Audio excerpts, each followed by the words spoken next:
Tes tes, halo. Terdengar ya, teman-teman ya?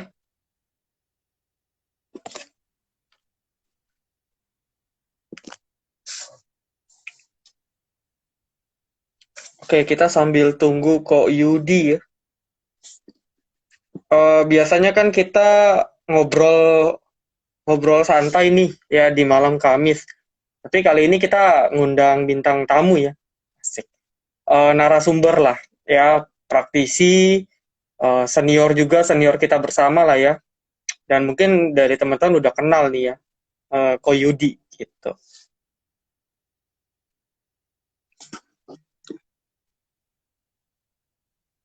Coba.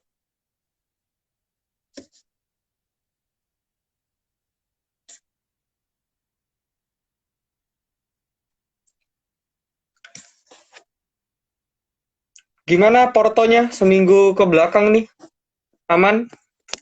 Atau ada sangkuters di salah satu emiten Bakri? Ya saya yakin dari yang nonton minimal ada satu yang kena sangkut ya. Apalagi yang kejar-kejar resist.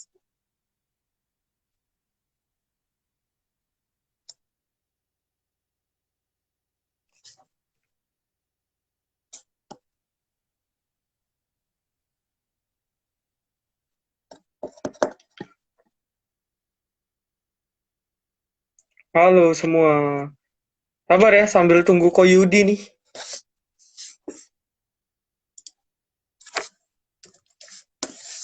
Sambil tunggu Koyudi. Enable to join ya. Sebentar ya.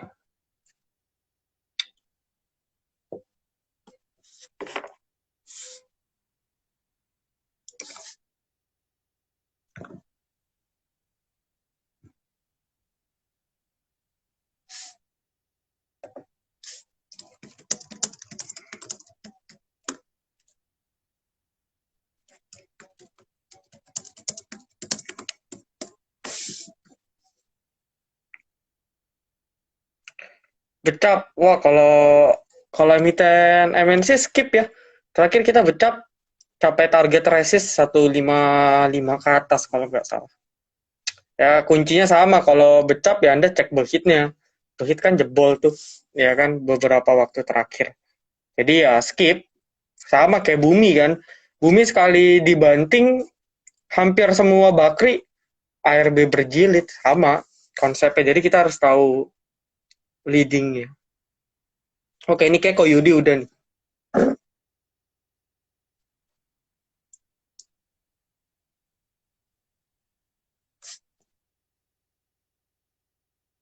Coba ya.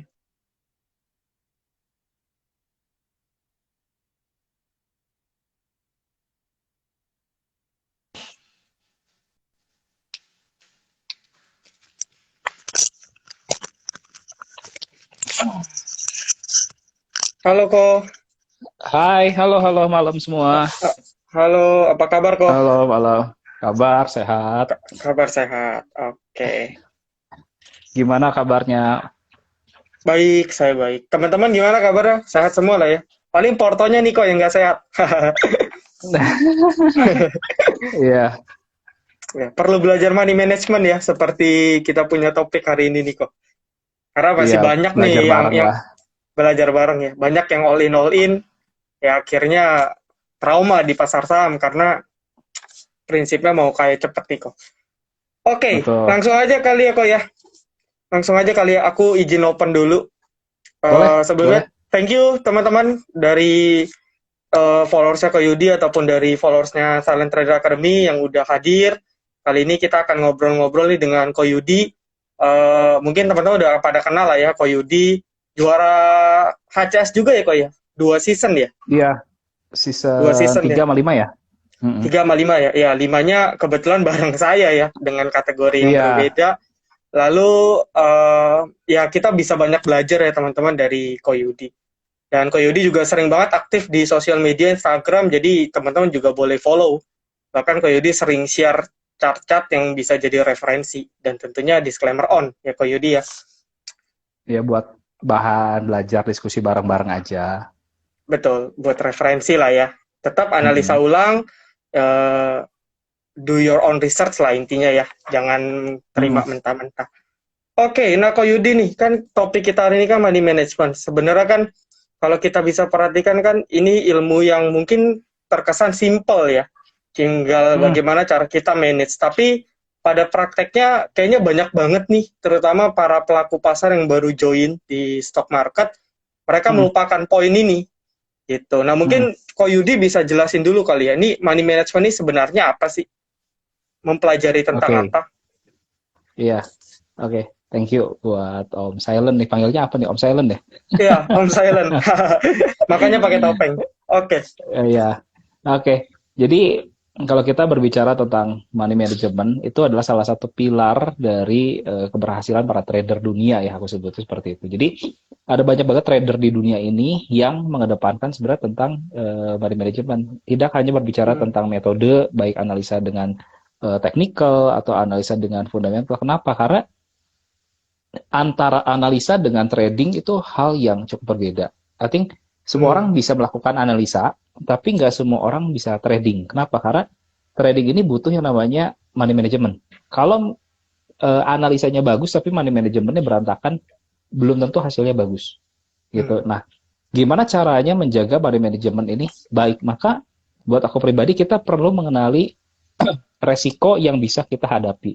Misalkan teman-teman gemeteran atau sakit perut atau nggak bisa tidurnya di angka berapa? Misalkan let's Hmm. say 1 juta gitu ya. Misalkan 1 juta.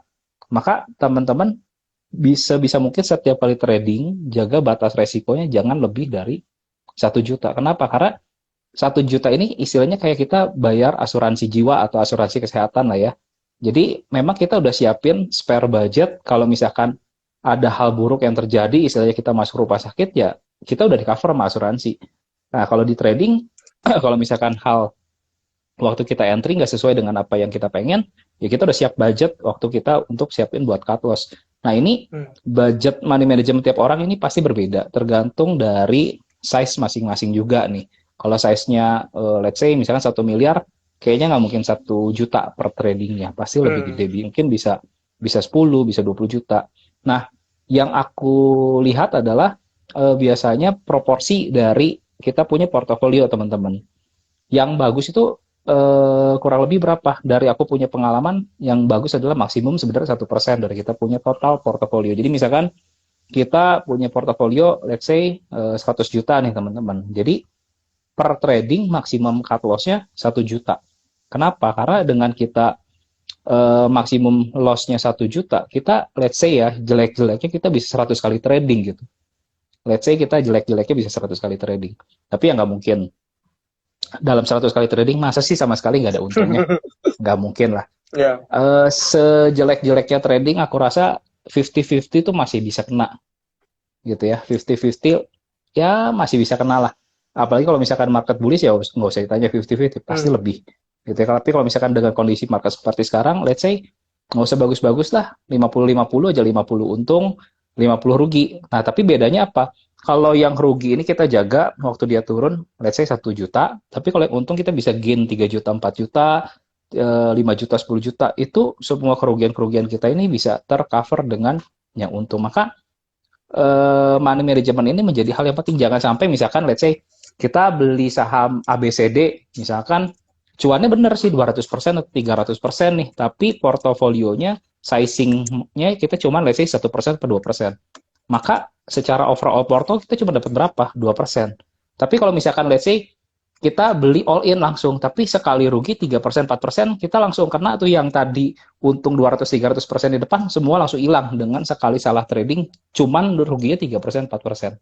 Maka money management ini kita perlu sekali lagi menjaga supaya tetap konsisten. Misalkan paling gampang, kita untuk yang baru-baru jangan tradingnya all in. Misalkan kita let's say mulainya mungkin dari bagi 10 dulu nih. Kita trading bagi 10 dulu untuk 10% aja. Untuk kita beli saham ABCD maksimum 10% dari kita punya budget. Kenapa? Karena sejelek-jeleknya misal kita beli saham ABCD rugi 10%, itu cuma 1% dari portofolio kita. Hmm. Jadi nggak terlalu sakit kenanya, dan itu nggak akan mengganggu psikologisnya kita. Kenapa? Karena untuk cari 1% tuh nggak susah. gitu. Tapi kalau kita langsung all in dan langsung ruginya, misalkan hari pertama langsung kena ARB nih 7%, besoknya kena Hmm. lagi ARB 7%, besoknya kena lagi ARB 7%, langsung kena overall porto minus, let's say minus 20% deh. Itu untuk gain balik jadi hal yang susah tuh teman-teman. Hmm. Karena kita butuh profit 25%. Lebih besar effort yang harus kita dapetin untuk kita bisa cerita balik modal doang. Padahal di marketnya kita kalau misalkan lagi turun, kita nggak pernah tahu nih dasarnya sampai mana nih. Ada support yes, tapi Hmm. umumnya kalau lagi sahamnya downtrend, semua support itu pasti juga akan ditembus. Jadi kita perlu strict sama trading plan-nya kita. Kalau misalkan udah turun kena batas cut loss-nya kita, better di cut. Kenapa? Karena kalau kita lawan tren gitu ya, misalkan kita Hmm. lawan tren, misalkan contoh apa yang udah lama, misalkan bumi lah ya, Hmm. 8.000 turun 7.000 kita nggak cut, 6.000 kita nggak cut, 4.000 kita nggak cut, ujung-ujungnya Rp50, minusnya 99%, atau let's say ya udah hilang total lah. Kalau udah minus Hmm. 99%, gimana kita mau gain baliknya kan, Hmm. gitu ya. Maka penting banget teman-teman untuk mengerti bahwa sekali lagi poin keberhasilan dari trading itu tidak hanya berbicara bahwa kita jago analisa, kita ngerti banget analisanya, enggak juga. Perlu money management dalam trading. Money management yang baik, nggak pinter-pinter amat, asal rapi dan disiplin, bisa profit sebenarnya. Gitu. Asal disiplin kuncinya gitu sih. Dari aku Oke. punya pengalaman, dari aku punya apa ya, pembelajaran kurang lebih gitu sih, teman-teman. Oke, ini aku setuju banget ya sama Ko Yudi yang tadi disampaikan dan aku ada notice satu yang penting. Tadi kan kalau bicara money management, tentu selain sizing yang kita atur, berarti kan kita harus memperhitungkan risk reward ya Ko ya. Kayak tadi yang Koko Betul, bilang, resiko. kalau profit loss-nya 1 juta, tapi kalau kita bisa Hmm. gain sesuai trading plan 3 sampai 4 juta kan berarti risk reward-nya 4:1 ya, 1:4 dan ya bisa mengcover loss-loss yang Yes, ada. Gitu ya. Jadi jangan kebalik ya betul. teman-teman. Kadang kita suka lupa nih, loss-nya kita tahan terus, tapi kalau profit dikit kita TP. Jadi kebalik yang Hmm. akhirnya ya portofolio kita nggak growth gitu ya. Ya, Oke ini kan kok. kayak kayak Hmm. kita bercocok tanam nih. Kita Hmm. punya portofolio, kita lagi bercocok tanam. Bercocok tanamnya tanam cabai atau tanam apel gitu istilahnya. Hmm. Kalau kita pengen berbuah subur ya kita pelihara yang apel, yang hijau-hijau ini. Hmm. Portofolio kita sebisa mungkin isinya ya apel semua, hijau semua. Tapi kalau baru naik apelnya kita buang, baru naik apelnya kita buang, yang ke sisa cabai semua. Isi Hmm. portofolionya Betul pasti betul merah semua gitu. betul betul betul. Ya itu yang sering terjadi sih ya. Jadi ini teman-teman nggak boleh kebalik nih. Yang harus cut loss ya harus cut loss ya kok ya. Sedangkan kalau profit Betul. kita bisa bisa pasang trailing stop gitu kan. Kita bisa let your profit run, trend following dan sebagainya. Oke. Oke kok. Nah, kalau bicara money management kan sebenarnya menarik banget gitu ya. Banyak banget yang bahas, sudut sudut pandangnya banyak banget yang bahas, buku-buku juga banyak banget ya yang bahas tentang money management gitu ya. Dan mungkin money management juga kadang diidentikan sama orang sebagai diversifikasi nih kok.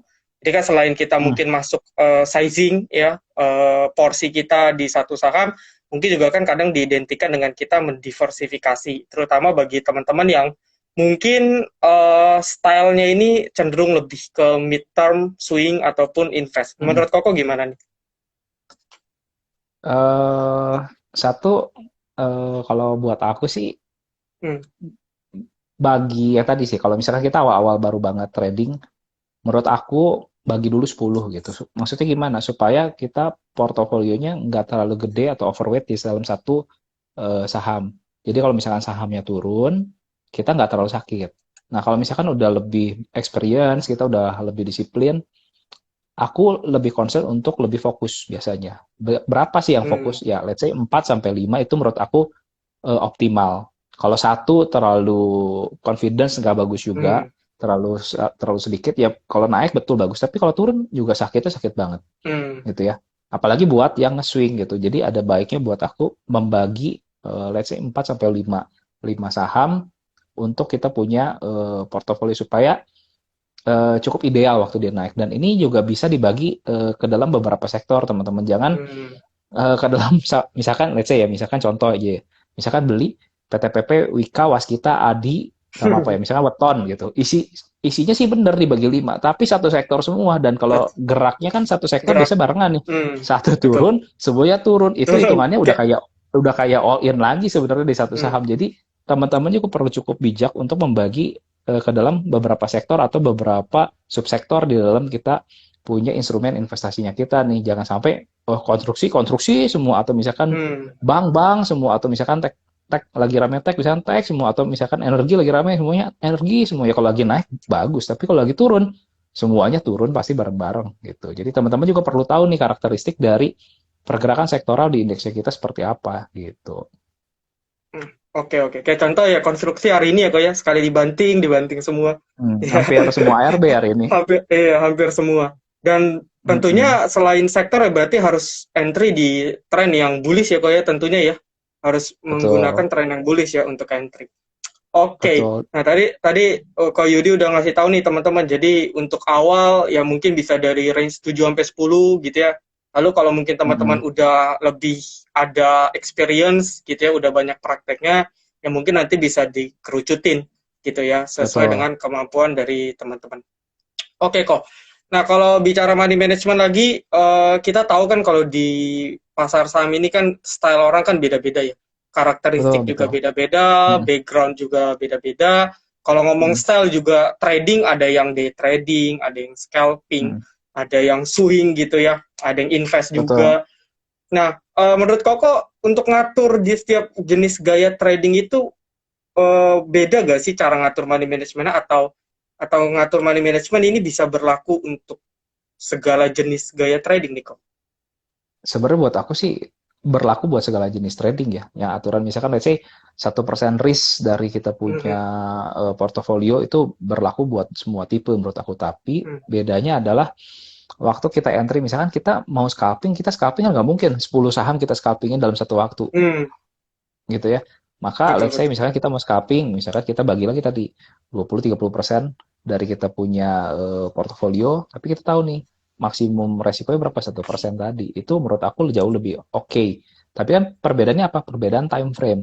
Kalau scalping kita Hmm, cepet banget, berarti kita cari yang volatile sahamnya. Kalau yang swing kita cari yang let's say pergerakannya mirip sama pergerakan indeksnya kita nih, misalkan yang plus minus sehari 2-3% deh, nggak terlalu jauh. Jadi kita tinggal kerja pun hati nyaman, mau tidur hati hmm, nyaman gitu, nggak pusing gitu. Tapi kalau betul. misalkan kita sambil kerja, kita masih apa ya, let's say misalkan pegawai kantoran, atau misalkan Hmm, apa ya, kita masih ada pekerjaan lain, tapi kita all in di satu saham yang let's say volatile, kita tinggal ke WC tahu-tahu udah ARB, itu kan hmm, betul. risknya udah gede banget. Apalagi kalau misalkan kita let's say arah hunter nih, misalkan kita Hmm, beli di arah plus 35 misalkan, tahu-tahu habis tinggal ke WC balik-balik udah ARB, itu langsung auto loss berapa tuh sehari, 40% lebih gitu 40%. portofolionya kan, kenanya kenanya dalam banget. Dan untuk recover 40% tuh nggak gampang teman-teman, butuh effortnya 80 sekian persen ya, itu susah banget.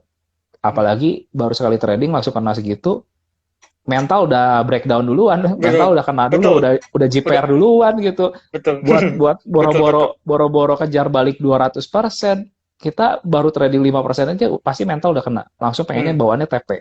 Bawaannya udah pengen TP. Kenapa? Karena takut rugi lagi.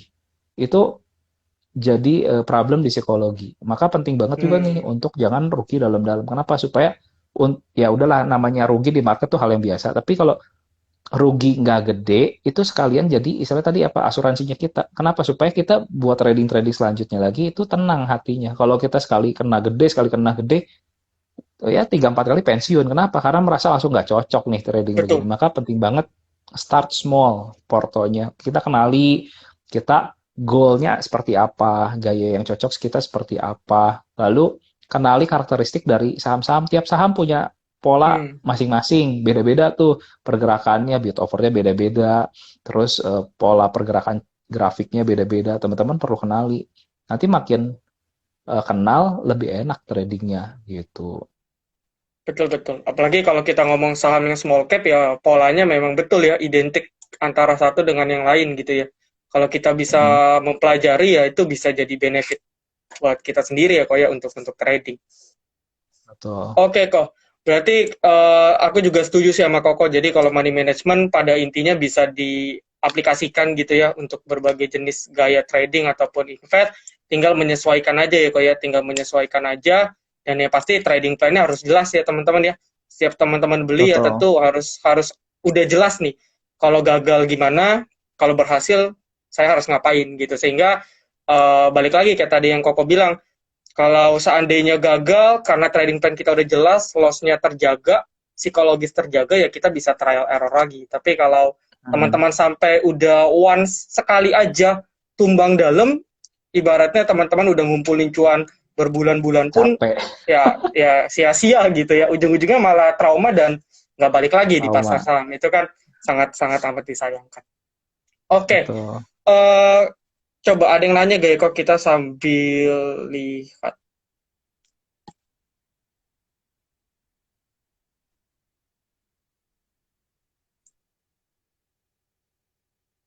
Kok batas aku sambil tanya dulu ya kok ya. Ini ada yang nanya takut Hmm, kelewat. hmm. Kok batas CL yang bagus atau ideal di mana secara teknikal? Ini agak di luar topik sih, tapi mungkin Ini kau Yudi mau jawab. ini sebenarnya balik lagi tadi satu money manajemennya seperti apa. Kalau misalkan kita bisa combine ya antara money management Hmm, sama technical, itu sebenarnya nggak ada masalah sih. Misalkan kita loss 10%, 20% nggak ada masalah. Tapi kita tahu bahwa loss 10-20% itu adalah 1% dari total porto.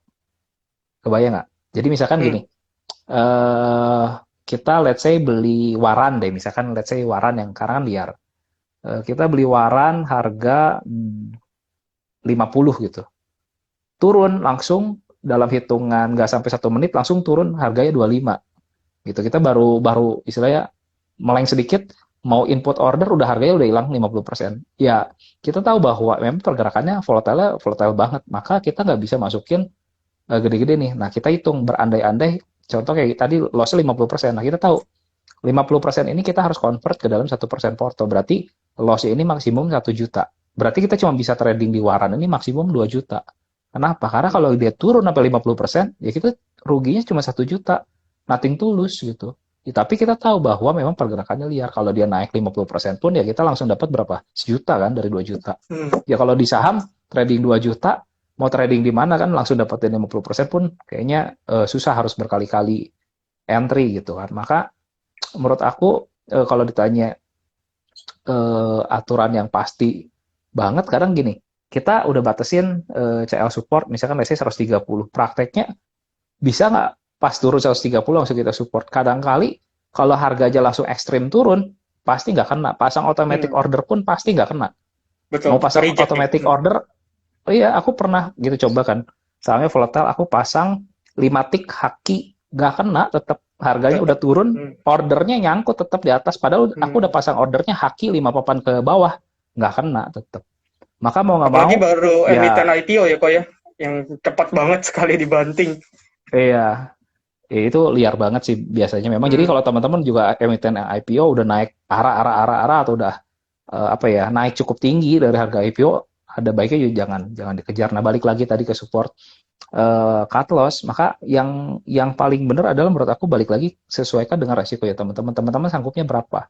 Nah kalau yang let's say scalping kan nggak mungkin pakai supportnya support daily karena Hmm. kejauhan. Betul, Pasti betul. pakai supportnya pakai 5 menit gitu ya. Kalau teman-teman nge-swing, ya teman-teman pakai supportnya support daily, jangan pakai monthly kejauhan. Nah maka akan disesuaikan dengan time frame teman-teman juga gitu. Intinya sih Oke. teman-teman harus tahu dan karakteristik teman-teman di mana. Kalau teman-teman scalping, ada baiknya ya pakai supportnya support yang kecil, lebih kecil gitu ya. Kalau teman-teman daily apa swing, baiknya yang lebih panjang pakai pakai support daily itu lebih cocok gitu. Oke kok. Oke, ini tadi ada satu pertanyaan menarik sih. Aku juga tadi mau nanya Hmm, ini ke Koko. Kadang kan mindset yang teman-teman baru kan gini. Ah, enak hmm, kalian bisa ngomong karena modalnya gede. Gitu. Untung satu hmm, persen aja udah 10 juta misalnya 1 M. Gitu. Sedangkan hmm, kita nih kecil-kecil cuma hmm, sejuta terus diajarin lagi dibagi 10, 100 ribu gitu. Nah, hmm. menurut Koko gimana nih kok dengan pandangan-pandangan yang newbie-newbie terkait seperti itu? eh ya berbicara tentang modal, menurut aku bukan segalanya sih. Banyak Hmm, kok maksudnya teman-teman kita yang let's say misalkan modal dari 10 juta bisa sulap jadi miliaran itu hmm, betul ada betul. gitu buktinya gitu kan. Nah, maka apakah modal menjadi satu hal yang istilahnya membatasi untuk kita mendapatkan cuan yang lebih besar? Ya enggak gitu. Pada akhirnya istilahnya ya kita mau dikasih naik apa ya? Istilahnya apa ya? Naik Agya deh, kita naik Agya atau Brio bandingin sama orang naik Ferrari. Ya balik lagi kalau yang di bawah belakangnya istilahnya Brio-nya misalkan kayak Fitra Eri let's say gitu ya, pembalap Hmm. Indonesia bandingin Ya, sama kita gitu nggak pernah ke sirkuit, meskipun kita naik Ferrari belum tentu kita menang. Kenapa? Karena kita nggak ngerti tracknya, kita nggak ngerti caranya, kita nggak ngerti sirkuitnya, kita nggak hafal sirkuitnya, kita nggak familiar sama mobilnya, tidak menjamin bahwa dengan kita naik Ferrari pasti finish duluan gitu ya. Sama halnya dengan trading, bukan berbicara selalu bahwa porto lebih besar, size lebih besar pasti gainnya lebih besar, nggak juga. Bisa aja porto lebih kecil tapi dengan dia punya total aset yang udah jauh lebih besar, dia tradingnya jadi nyaman banget. hmm. Jadi dengan modal kecil dia bisa gainnya luar biasa. Kenapa? Bisa jauh lebih agresif karena dia udah mengenali. Jadi balik lagi sama siapa orang di belakang pistolnya gitu. Betul, betul. Oke, dan tentunya kalau modal besar pun ya pertama kita punya Resiko psikologis gede. juga berbeda banget ya dengan kita megang 10 juta sama trading dengan 1 miliar, tentu different banget ya. Nah, aku punya Beda pendapat agak sendiri sama sini sama terkait gimana kok? sama cut loss-nya pun beda. Maksudnya gimana? Nah, Kita size 10 juta kapanpun kita mau haki gampang. Coba size udah hmm, 10 M ke betul. atas itu mau haki itu susah. Kenapa? Beatnya nggak ada gitu. Itu yang ada. Bukan kadang Apalagi kadang bukan nggak mau buang gitu. Beatnya tuh nggak ada. Gimana buangnya hmm, gitu. Jadi betul, itu betul. pun psikologi yang berbeda gitu. Penuh pertimbangan ya kok ya. Nggak bisa asal Betul. haki-haki aja. Nggak bisa. Apalagi di small cap. Misalkan Hmm, iya langsung ARB kita barang masih banyak udah harga udah langsung ARB. hmm, Nggak betul, bisa. betul, betul. Beda lah. Nanti sambil perjalanan teman-teman juga kenali feel kecil sama feel gede tuh beda banget. Dan apa istilahnya bergeraknya polanya nggak selalu sama gitu. Jadi teman-teman itu perlu perlu kenali sekali lagi goal investasi teman-teman seperti apa gitu. Oke. Nah, kalau aku mau menanggapi juga sini kok. Hmm, Bagi teman-teman yang punya pandangan kayak gitu, biasanya ya kok ya menurut aku kalau mereka udah membanding-bandingkan modal di awal, ya berarti mereka mengasumsikan saham ini jadi aktif income mereka. Jadi kalau kalian udah hmm, mengasumsikan, oh gue harus dapat sebagai pendapatan utama nih di saham, akhirnya apa? Psikologis keganggu. Karena kan kita punya target, wah biaya bulanan gue sebulan 2 juta, 3 juta. Akhirnya ya trading hmm. plan ngaco, nafsu, bawaannya ya mau all in. Karena kalau pakai money management ya mungkin agak sulit tercapai gitu kan. Dan makanya kalau saya selalu nyaranin ke teman-teman, kalau bisa cari dulu aktif income nih. Bisa teman-teman usaha atau kerja. Kan trading kan nggak harus kita melototin layar setiap hari juga gitu kan. Kita bisa Ya main bisa swing swing, dulu. iya Hmm, bisa main swing. Dan itu lebih lebih mudah dipelajari dulu ya kok ya. betul, Ketimbang ketimbang betul, scalping yang main cepet gitu, itu kan butuh banyak betul. pengalaman. Nah jadi cari dulu aktif income teman-teman. Kalau aktif income udah ada ya sementara saham itu jadi pasif dulu. Nanti kalau teman-teman once udah experience-nya dapat, mau mencoba Hmm, shifting ya silakan gitu. Itu menurut aku sih kok. Dan ya mungkin teman-teman juga bisa coba dipertimbangin. Jadi ya modal juga bukan kita selalu ngebandingin ya. Karena kalau kita selalu betul. ngebandingin dengan A, dengan B, kapan kita improve diri kita sendiri gitu. Karena kan kita selalu Hmm. mengkoreksi orang lain, bukan mengkoreksi diri kita. Gitu. Iya, aku Oke setuju kok. banget sih. Oke kok. Kita ada lagi nih yang tanya. Sebentar. Ada pertanyaan. Kok jadi yang terpenting ini money management dulu kah atau technical analysis yang perlu didisiplinkan? Kalau cerita di disiplin pasti manajemen. Karena gini, eh, kita ngebangun habit tuh atau kebiasaan tuh selalu butuh mengulang hal-hal yang sama terus berulang dari hal yang terkecil, gitu ya. Kalau kita, let's say, misalkan apa ya, let's say kita lagi apa ya, istilahnya misalkan let's say kita kasarnya kita punya company deh. Kita punya company, terus kita punya supir misalkan. Ini Hmm. contoh zaman dulu lah ya, belum ada bank digital Hmm. dan lain sebagainya kayak sekarang. Kita nitipin nih uang store deh, nih ada uang ke bank, nitipin dulu 1 juta. Kita kan ngeliat orangnya gimana nih, 1 juta dibawa kabur nggak, misalkan contohnya kan gitu. Oh 1 juta aman nih, naik 5 juta. Oh aman kan nih, naik 10 juta. Aman kan nih, naik 50 juta. Oh masih aman, naik lagi 100 juta, masih aman. Nah ini sama halnya dengan kita trading. Kalau kita trading dari yang 1 juta aja kita istilahnya nggak mau cut loss atau misalkan kita nggak disiplin, kita nggak akan pernah bisa dapetin yang 2 juta, 5 juta, 10 juta, dan 100 juta. Tapi itu sama persis. Jadi trading ini memang menurut aku satu hal yang kita harus didik dari kecil. Kedisiplinan ini kita bangun. Ya sometimes pasti yang namanya orang pasti ada error-errornya, ada mungkin Hmm. sometimes kelebihan, kebablasan, ya namanya orang menurut aku wajar. Tapi jangan terus gitu diulangi hal yang Hmm. sama, ya jangan terus. Tapi kita kan mengerti bahwa ini nggak boleh seperti ini, maka kita improve, kita strict, kita tahu bahwa kalau nggak disiplin ini efeknya fatal nih, maka kita butuh yang namanya disiplin dalam kita trading gitu. Itu yang kunci. Aku banyak banget baca buku gitu ya, kunci pentingnya apa ya, disiplin gitu. Kalau teman-teman baca buku-bukunya kayak Mark Mandervini dan lain sebagainya, kunci keberhasilan tradingnya apa, disiplin kalau salah gitu. Terlepas dapat winning stocknya seperti apalah, tapi disiplin itu menjadi hal yang penting. Kenapa? Sekali lagi untuk menjaga psikologinya kita nggak rusak. Kalau psikologi kita udah rusak, ujung-ujungnya kita miara cabai, nggak berani miara apel Hmm. gitu. Ijo 1%, 2%, TP, 1%, 2% TP, tapi yang rugi 10% dibiarin. Nantilah Hmm. tunggu balik dikit, Betul. tunggu naik dikit, dijual, ujung-ujungnya besoknya ARB lagi. Aduh, tahu gitu kemarin dijual, ada ya udah deh, tungguin besok lagi, Apa? udah tanggung nih 20%. Kalau besok naik sedikit 10% cut loss, tapi besoknya tambah dalam lagi 30%, 40%, dan terus turun gitu. Maka disiplin ini harus dibangun teman-teman gitu. Oke, oke. Cuman Dan memang ya, memang mhm. memang mungkin mungkin nggak gampang sih, apa namanya, pada awalnya aku pun mungkin nggak gampang. Aku pun pernah di awal-awal trading tuh minus 30%, minus 40%. Kenapa? Karena masih bunglon ceritanya. Ah ya udahlah, rencana Mhm. trading untung dibungkus, kalau nyangkut ya udahlah invest aja. Nah, maka teman-teman juga perlu perlu mengetahui bahwa namanya trading tuh nggak ada averaging down turun ke bawah. Harus trading plan, salah ya kita cut gitu. Hmm. Nggak bisa kayaknya masih bagus nih, company-nya masih bagus, fundamentalnya oke, tapi yang namanya harga sahamnya turun ya turun aja gitu.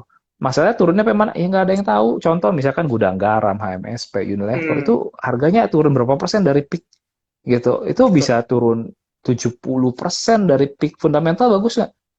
Ya kita harus tahu juga tuh cycle So-so lah ya. bisnis ya teman-teman. Mhm. Enggak juga. Tapi maksudnya kita harus tahu tentang bisnis cycle dari company. Gitu ya. Ada yang dari startup, gitu ya, masih kecil, terus ada Hmm. growth company. Sampai satu titik yang namanya perusahaan udah bertumbuh panjang, sampai satu titik pasti akan ada yang namanya decline. Hmm. Pendapatan dimakanin sama kompetitor, lalu pendapatan turun, net profit turun, itu sebenarnya bisnis cycle yang wajar lah kalau misalkan teman-teman belajar lebih dalam. Maka teman-teman udah harus tahu cycle market di technical seperti apa, di fundamental kita tahu ada nilai intrinsik, over value, under value seperti apa. Sebenarnya dengan kita belajar lebih lebih banyak, ini menjadi kita perang dengan banyak senjata sebenarnya. Kita tahu Hmm. apa yang harus kita lakukan, kita bisa melihat dari sisi mana. Top down analisis makronya seperti apa, oh sektor apa yang dapat sentimen. Pada akhirnya memang teman-teman harus explore yang teman-teman cocok seperti apa, tujuan investasi teman-teman seperti apa. Kalau teman-teman ngerasa bahwa investasi ini penting untuk hari tua kita, misalkan 30-40 tahun ke depan, ya maka teman-teman harus belajar. Teman-teman juga harus tahu bahwa profil resiko ini mengikuti umur juga. Hmm. Makin kita Betul. berumur, makin dewasa, profil resiko ini akan turun. Nggak Konservatif akan ya. berani Jadi, agresif. Yes. Dari yang tadinya agresif, mulai ke konservatif, lama-lama mungkin, iya ke konservatif gitu, akan turun gitu. Jadi teman-teman juga harus mengetahui dari sekarang mumpung masih muda, teman-teman belajar sebanyak-banyaknya, apalagi buat teman-teman yang istilahnya masih sendiri, belum menikah, belajar sebanyak-banyaknya. Kenapa? Karena udah merit, udah punya anak, segala macam, teman-teman akan lebih kesulitan dalam segi waktu untuk belajar. Maka penting banget belajar sedini mungkin sih menurut aku ya. Kalau teman-teman emang mau serius di pasar modal, belajar sungguh-sungguh, mau nyemplung nyemplung sekalian, kalau nggak mau nyemplung jangan, kalau nggak bakar duit gitu. Mending beli reksadana aja, reksadana pasar uang, reksadana pasar apa, RDPT gitu. Itu tuh jauh lebih wise kalau misalkan teman-teman nggak Hmm. mau belajar serius di sini. Kenapa? Karena sekali lagi di sini gain-nya bisa tinggi, tapi risk-nya pun besar. Jadi kalau mau Equal ya bang. belajar sungguh-sungguh, betul. Kalau misalkan teman-teman ngerasa bahwa, aduh, resikonya terlalu besar, ya nggak apa-apa. Teman-teman masih punya instrumen lain, bisa ke Hmm. obligasi, beli ori, beli sukuk, beli FR, itu nggak ada masalah. Yang penting sekali lagi tujuan investasi tercapai. Oh, tujuan investasi saya nggak mau nih sekecil ini, misalkan let's say obligasi misalkan 8%, aduh kecil banget ya. Berarti teman-teman harus cari yang lebih gede apa? Ya saham, misalkan beli BBCA misalkan rata-rata per tahun kurang lebih masih 15%, ya udah teman-teman ngerti gitu. Oh iya ya, beli BCA dibandingin beli depositonya masih dapat gainnya lebih gede. Oh ya udah, tapi teman-teman tahu bahwa harganya bisa naik dan turun. Maka teman-teman entry-nya pun penting dengan teknikal, jangan beli lagi di pucuk-pucuknya gitu. Hmm. Betul. Oke, oke. Luar luar biasa nih ya teman-teman, banyak sekali yang bisa diambil gitu ya dari penjelasan dari Ko Yudi. Nah, kok aku tadi sempat mau notice tadi kan Ko Yudi ada sebut average Hmm. down ya. Jadi kita tahu kan average Hmm. down ini hal paling lumrah yang dilakukan oleh seorang trader. Nah, cuman memang yang jadi pertanyaan kadang kita belum bisa tahu nih kapan waktu yang tepat untuk average down, atau justru kayak tadi yang Ko Yudi Hmm. bilang, ini Hmm. udah jebol nih, udah jebol support misalnya all time low dan sebagainya, yang nggak usah average down, cut loss gitu. Nah, menurut Ko Hmm. Yudi nih, pertama average down itu perlu dilakukan atau tidak? Terus seberapa penting sih average down itu menurut Ko Yudi? Oke. Averaging down menurut aku boleh dilakukan nggak? Ya, dibilang boleh kalau teman-teman tipenya adalah long investment, beli satu saham buy on hold-nya lama selama company-nya EPS-nya masih growth ya, earning-nya masih Hmm. growth, berarti kan masih bagus perusahaannya ya. Hmm.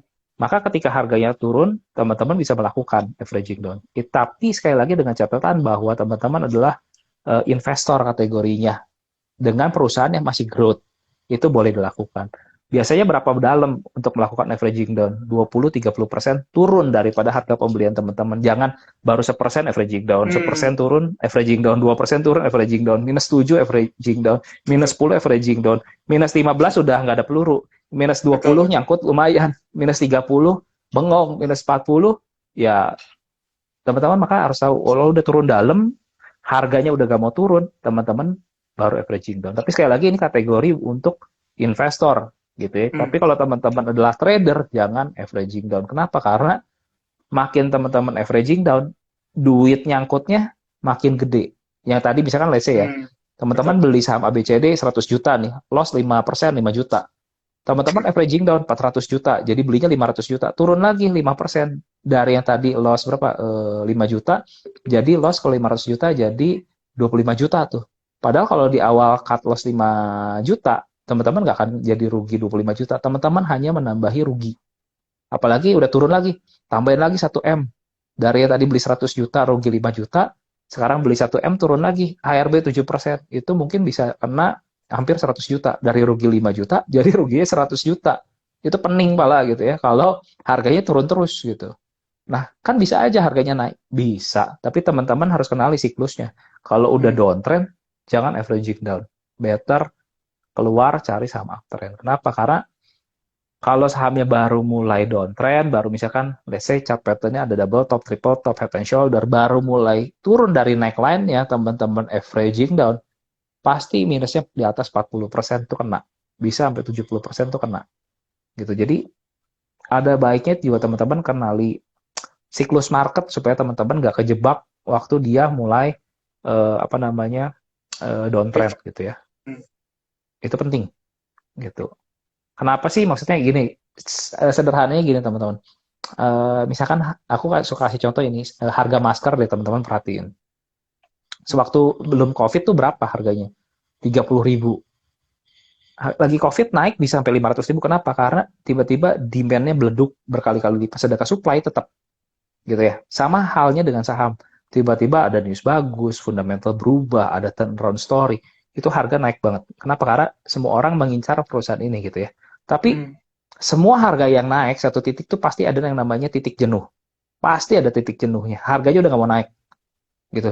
Dan kita Betul. perhatiin kalau dia harga sahamnya udah naik nih 100%, 200%, 300%, masa iya kita beli di atas udah naik 300%, yang di bawah-bawah pasti pada mau jual dong. Hmm. Maka jangan paksain beli di paling atas atau udah naik 300% baru kita kejar. Udah arah 7 hari baru kita beli, itu sih gila gitu ya. Atau arah 3 hari kita kejar, itu sih gila. Gitu. Maka penting banget juga nih mengerti technical supaya kita dapat entry yang cukup ideal, dan Hmm. kalau udah naik tinggi money manajemennya juga dipakai gitu. Jangan langsung all in di situ porsinya. Kita coba cicil dulu. Bener Hmm. nggak gitu. Jangan-jangan habis kita beli langsung longsor tuh kenanya dalam juga gitu. Jadi menurut aku memang trading ini kalau dijalanin sebenarnya sederhana, tapi waktu dipelajari awal ini cukup kompleks teman-teman. Butuh belajar banyak faktor supaya eh, trading ini jadi menyenangkan sih, gitu. Hmm. Oke kok. Dan dia balik lagi ya, berarti kuncinya ya teman-teman juga benar-benar harus paham teknikal ya. Karena sebenarnya teknikal dasar dari segalanya ya. Dari teknikal baru kita bisa ngembangin dan bisa kita kombinasi untuk money management, Hmm. diversifikasi, ngitung risk reward dan sebagainya. Karena memang banyak banget ya Ya, kok ya, apalagi kita tahu tahun kemarin banyak sekali emiten yang beggar, terutama di sektor teknologi atau digital ya, digital bank dan hmm. ya let's say kalau kalian maksa kejar di atas terus dan nggak punya trading plan, dan kayak tadi yang Ko Yudi bilang, Hmm. batas resikonya nggak jelas di berapa, ya rata-rata udah turun 80% sampai 70% tuh dari peak. Ya itu kesalahan yang cukup fatal. Nah kok, Hmm. Jadi kalau tadi aku hmm. gimana? Gimana kok? Tiap tahun menurut aku tiap tahun pasti ada aja sih yang Pasti ada bisa ya, betul. ten bagger. Hmm. Cuman problemnya adalah banyak apa sedikit gitu ya. Kalau misalkan contoh kayak 2017-18 itu juga Tekim, INKP itu naik Tekip 20 kali INKP, lipat. betul. Tekip. Indi naik 40 kali lipat dari 100 ke 4.000. Ada aja yang naik. Tapi apakah setiap tahun akan sahamnya itu? Enggak. Pasti jawabannya enggak. Dia akan berganti. Tiap tahun pasti ada apa ya istilahnya kuda kuda hitam yang baru gitu. Pasti ganti kudanya. Nggak mungkin Tekim tahun kemarin 20 kali lipat, tahun ini naik lagi 20 kali lipat, nggak mungkin. Kayak dulu misalkan tahun yang tadi sebutin Arto misalkan let's say ya, Hmm. dari harga berapa tuh anggap 100 ke 20.000, nggak mungkin bisa terulang lagi gitu. Jadi kalau udah lewat masanya kita baru kejar yang paling atas dan pengen terulang kembali nggak bisa, udah lewat. Kayak Bitcoin misalkan dari Hmm. awal 2021 berapa ya waktu itu ya, berapa ya, ya pokoknya naik sampai 60.000, atau Hmm. yang lebih liar misalkan Doge lah apa segala macam udah naik ratusan kali, kita baru mau kejar udah pasti cuci piring. Betul. Kenapa? Karena momentumnya telat banget, kita belinya di peak banget, maka ketika dia mulai lari atau mulai rally ya kita entry di sana gedean gitu. Jangan udah di peak, upside udah nggak banyak, downside gede, Hmm. ya risk reward nggak oke, kita paksain kejar, itu pasti bojok. Apalagi ya misalkan contoh lain, aku kasih contoh-contoh aja lah biar maksudnya teman-teman sama-sama melihat hal-hal yang sering terjadi, misalkan kayak KF, INAF, IRA, Hmm. Antam itu kalau udah naik, Antam misalnya dari berapa tuh waktu itu 300 apa berapa ya, bottomnya naik ke 3.000 tuh udah naik 10 kali lipat. Masa iya kita Hmm. belinya di 3.000 gitu kan, nggak wise gitu. Maka kita juga perlu tahu, oh ini bottomnya kemarin berapa nih, oh 600, harga sekarang berapa, 800, oh baru upside 20 sekian persen, oh masih oke untuk kita kejar. Tapi kalau udah upside-nya 200%, udah Hmm. naik nih 200%, ya jangan dikejar. Mending cari sektor yang lain, jangan paksain. Karena apa? Karena sekali lagi tujuan kita di sini kan berinvestasi untuk menghasilkan profit, Hmm. jangan jadi donatur istilahnya kasar kan gitu. Maka kita pun Betul. harus bijak dalam berinvestasinya kita. Yang yang bisa membatasi diri kita ya diri kita sendiri. Yang paling mengerti diri kita ya diri kita sendiri. Sebelum kita beli ya kitanya pun harus isi, kita punya apa ya pengetahuan supaya kita nggak beli selalu di paling atas gitu. Atau contoh lain kayak misalkan sepeda Brompton, kalau misalkan teman-teman tahu Hmm. tahun 20 kan Pandemik COVID ramai banget tuh ya, Brompton ya. betul. Harga dari berapa? 30 juta. 50, 80, 100, 150, 200, 250. Sekarang nggak ada yang mau gitu. Jadi teman-teman perlu tahu apa yang naik pasti someday akan turun. Tinggal Hmm. masalahnya seberapa jauh dia naik tergantung seberapa kuat demand ini masih bisa bertahan. Tapi kalau udah semuanya punya, ya pasti akan turun gitu. Jadi teman-teman harus tahu sih siklus market itu seperti apa. Nah, itu tinggal combine tuh dengan technical, money management supaya lebih apa namanya efisien lah tradingnya, lebih optimal juga investasinya gitu. Oke kok, luar biasa banget. Nah, tadi aku ada sempat notice nih, bicara tadi kan average down. Kalau bener dikit-dikit kadang kesalahan retail atau teman-teman yang baru kan, sama dulu saya juga pernah sering banget turun dikit 3 tick nambah, turun dikit 3 tick nambah. Akhirnya tahu-taunya baru turun 10% udah full dana, ya akhirnya udah nggak bisa Itu ngapa-ngapain. Itu itu fatal. pengalaman yang sama lah. Itu aku Sama pun ya. pernah mengalami hal-hal seperti itu. Hmm, Pasti lewatin lah terkesan proses semua sama. terkesan simpel ya kok ya, terkesan simpel tapi fatal Eh, sekali ya sebenarnya ya hal simpel. Nah, kalau bicara gitu kan berarti kadang kalau bicara money management kita kaitkan kan tentu kadang kita sering dengar kok istilah free cash gitu ya yang ada di Porto. Jadi yes. kita ada standby uang cadangan, benar-benar uang yang benar-benar cadangan. Nah, kalau versi Koyudi nih, pertama Koyudi nyediain free cash itu gak di portonya? Terus kalau memang sediain, versi Koko sendiri itu biasanya berapa persen dari Porto? Aku biasa sambil ngeliatin siklus dari IHSG sih. Kalau IHSG udah mulai di Hmm. peak, aku hampir 90 sampai 100% tuh cash. Jadi Oh, aku kan ada wait porto and see swing ya. ya. Hmm. Karena aku gini, karena kalau teman-teman belajar siklus market, teman-teman nanti tahu ada time cycle-nya berapa lama nih kira-kira satu siklus berlangsung antara siklus pendek sama siklus panjang. Nah, kalau siklus panjangnya udah jalan, naiknya udah sekian lama, upside-nya udah besar, pasti dia ada koreksi, nggak mungkin nggak ada koreksi. Hmm. Nah, kalau udah di peak, itu koreksinya biasanya lumayan dalam gitu. Nah, kalau udah nyampe-nyampe situ, ada baiknya, karena kita nggak bisa nge-short marketnya, ada Hmm. baiknya apa? Standby cash di luar. Supaya waktu turun, portofolionya nggak keseret. Kenapa? Karena aku punya pengalaman berkali-kali, ya. Apalagi market nggak ARB 7%. Teman-teman harus Hmm. tahu bahwa kita gain 3 bulan, 4 bulan bisa hilang 2 hari.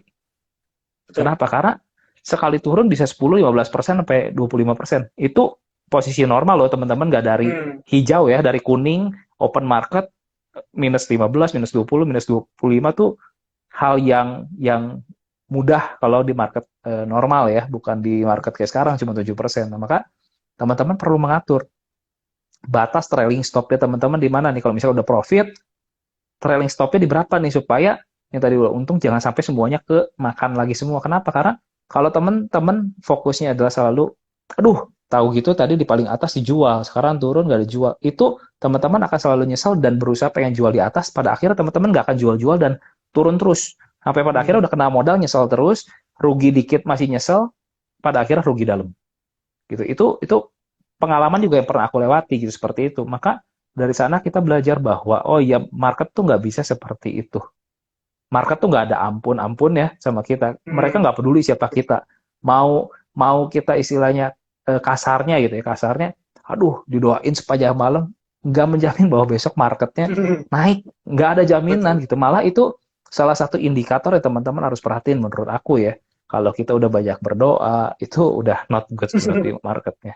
Maka teman-teman Betul. harus ekstra lebih hati-hati.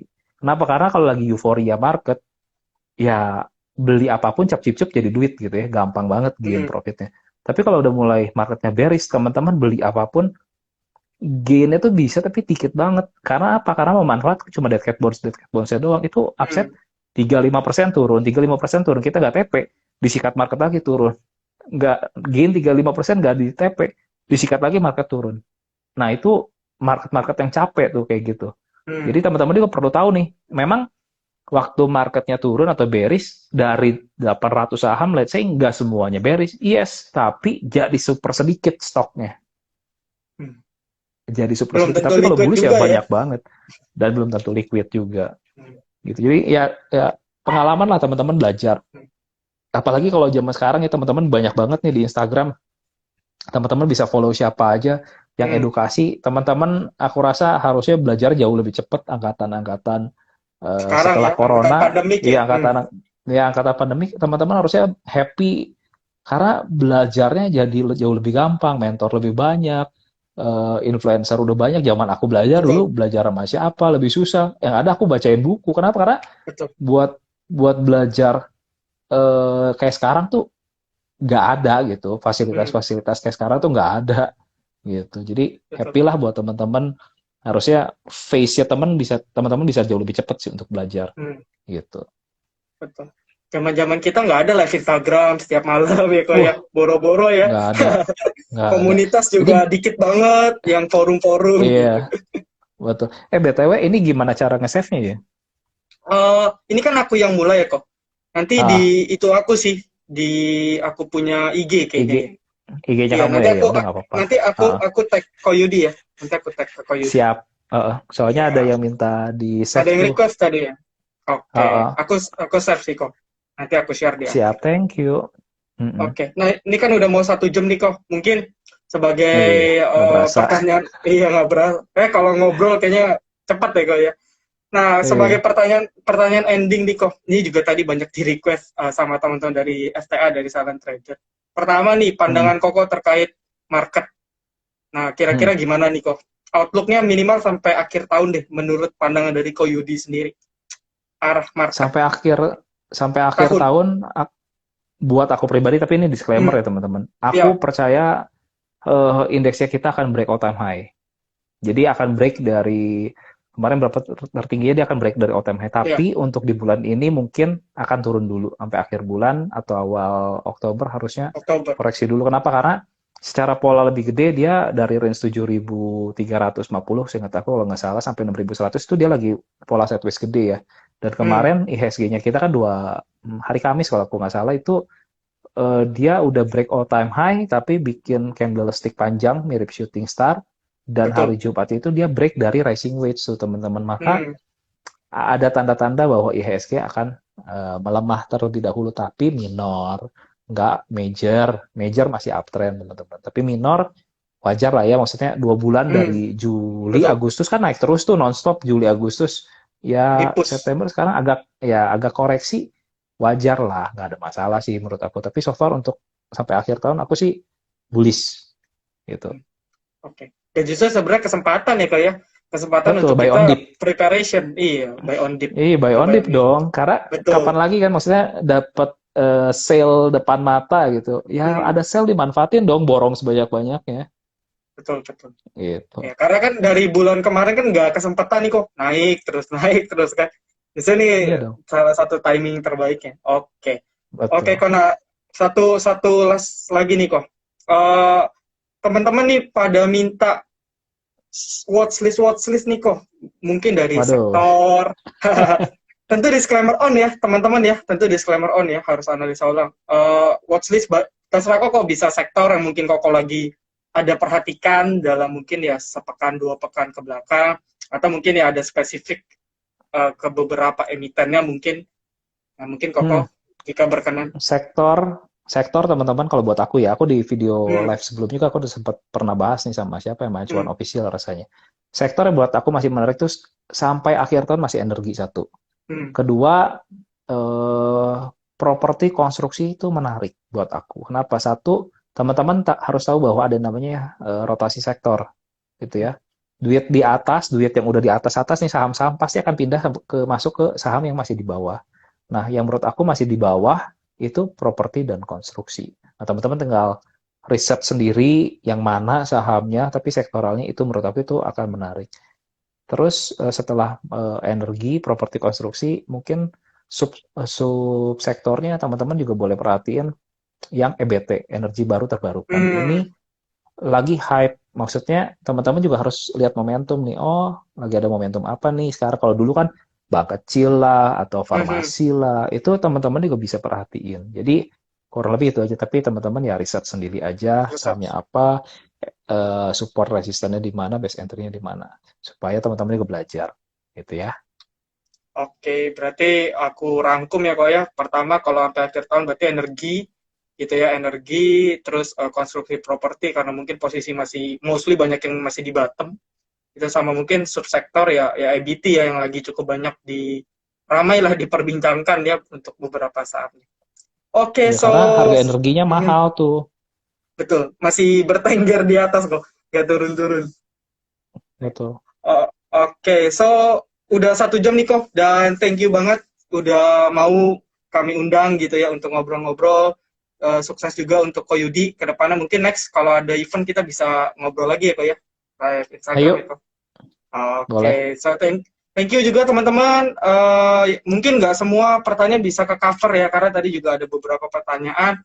Tapi nanti rekamannya saya share gitu ya, nanti teman-teman bisa tonton ulang. So thank you teman-teman dan Ko Yudi gitu ya. See you di lain Siap. kesempatan. Oke, thank you Thank you ya Ko. semua. Thank Sehat-sehat you, semua. thank you. Bye-bye.